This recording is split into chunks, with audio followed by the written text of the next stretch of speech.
اور ہم ہیں کہ بس یہ دیکھتے ہیں کہ آج کل ہوا کدھر کی ہے، سوچتے سمجھتے بھی نہیں اور اس کے پیچھے چل نکلتے ہیں۔ تو اس لیے ایک تو پچھلے سال کی غلطیوں سے اللہ سے معافی مانگیں، کمزوریوں سے، اور نئے سال کے لیے اپنے ارادوں کو وضو کرائیں، اپنی نیتوں کو صفائی دیں، کوشش کریں کہ یہ سال جو آیا ہے میں اللہ کی فرما برداری میں گزاروں گا، میں رسول اللہ صلی اللہ علیہ وسلم کی سنت کی اتباع میں گزاروں گا، میں اپنے دین کے لیے، ملت کے لیے، وطن کے لیے کچھ کر کے دکھاؤں گا، میں اپنی طبیعت کے اندر وہ چیزیں پیدا کروں گا کہ میرا وجود نفع والا ہو، میری بات نفع والی ہو، میرا کردار نفع والا ہو، میں کسی کو کچھ دے سکوں۔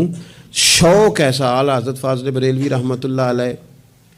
ذی الحج کی آخری رات تھی، اگلے دن محرم شروع ہونا تھا، تو آپ کے خادم کہتے ہیں کہ فرمانے لگے یار سال بدل گیا تو ہمیں بھی بدل نہیں جانا چاہیے؟